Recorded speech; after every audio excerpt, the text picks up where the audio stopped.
In this episode, we'll be talking about one of the most underrated fathers in the Bible, in my opinion at least. That is Joseph, the father of Jesus. Now, you might be thinking, Joseph?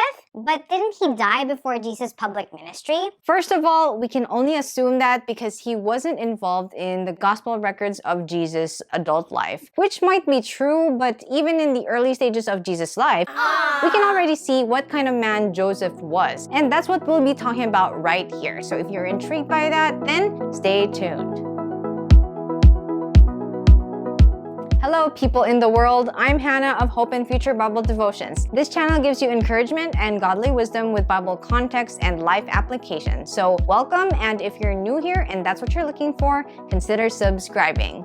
In Matthew 1:16, we know that his father's name was Jacob, and he was in the direct line of David, as said in Luke 2 verse 4. But let's read the passages that talk about his story so we'll all be on the same page as it is relevant to our analysis. Here we go. Matthew 1:18-25. This is how Jesus the Messiah was born. His mother, Mary, was engaged to be married to Joseph. But before the marriage took place, while she was still a virgin, she became pregnant through the power of the Holy Spirit. Joseph, to whom she was engaged, was a righteous man and did not want to disgrace her publicly, so he thought about breaking the engagement quietly. As he considered this, an angel of the Lord appeared to him in a dream. Joseph, son of David. The angel said, "Do not be afraid to take Mary as your wife, for the child within her was conceived by the Holy Spirit, and she will have a son, and you are to name him Jesus, for he will save his people from their sins." All of this occurred to fulfill the Lord's message through his prophet. "Look, the virgin will conceive a child. She will give birth to a son, and they will call him Emmanuel, which means God is with us." When Joseph woke up, he did as the angel of the Lord commanded and took Mary as his wife. But he did not have sexual relations with her until her son was born, and Joseph named him Jesus. Let's look at Luke 2 verses 1-7. At that time, the Roman Emperor Augustus decreed that a census should be taken throughout the Roman Empire. This was the first census taken when Quirinius was governor of Syria. All returned to their own ancestral towns to register for the census. And because Joseph was a descendant of King David, he had to go to Bethlehem in Judea, David's ancient home. He traveled there from the village of Nazareth in Galilee. He took with him Mary, to whom he was engaged, who was now expecting a child. And while they were there, the time came for her baby to be born. She gave birth to her firstborn son. She wrapped him snugly in strips of cloth and laid him in a manger because there was no lodging available for them. There are three major traits that I'd like to emphasize on Joseph. First is that he was a loving partner. I can't imagine how he could have felt when he found out that Mary was pregnant. The Bible didn't tell us exactly how he felt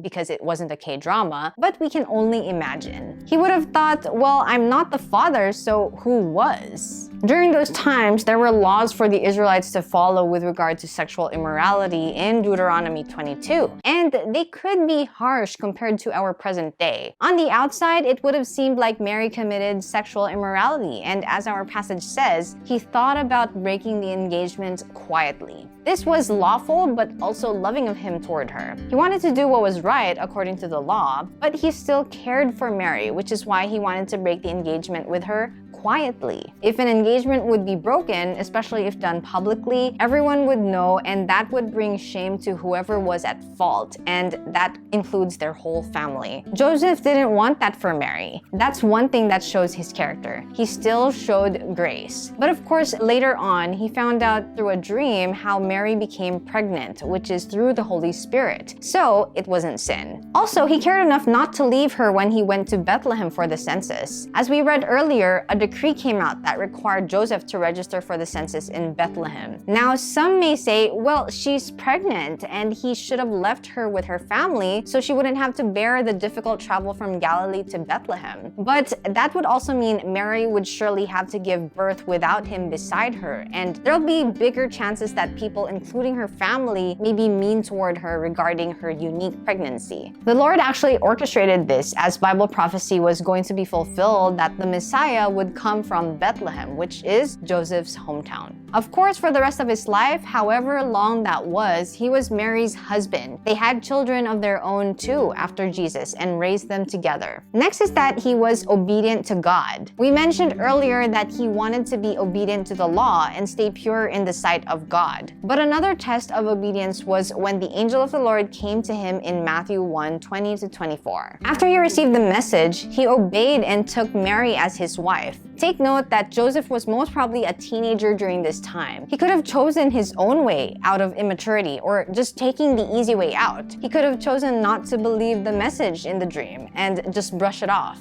But he didn't. He chose to obey even if he couldn't see the future and how their lives would be like. He wasn't a man of importance in the eyes of people around him, but certainly he was a man of character. And of course, he was a present father. The details about Jesus' upbringing until adulthood are limited, but we can still make observations based on the information that we do have. If we read the rest of Luke 2, Joseph upheld the law of the Lord according to the law of Moses with his family. He came for purification and offered sacrifices. He witnessed the wonderful things devout people like Simeon and Anna said about his son Jesus, and he saw these things along with Mary. They both marveled at what they said about him. They performed their duties to the Lord as a family that Joseph led. When Jesus was 12 years old in the temple in Jerusalem, they both came looking for him, looking after him just as parents should. We can analyze that Joseph taught Jesus the way to become a carpenter, as we know Jesus had become when he was a grown man. With these traits that Joseph possessed and with the evidence we do have from the Bible, it may not have always been spelled out,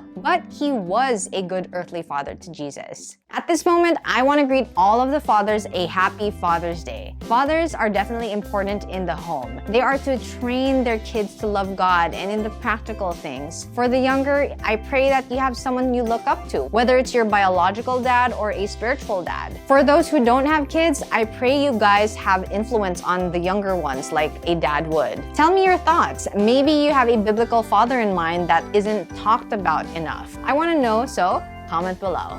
You can check out my two-part series of women in the lineage of Jesus, and this time they're mothers. Also, if you want to learn how to do an in-depth Bible study, here's a playlist you can check out. We are people in the world and not of the world. Keep your eyes on Jesus.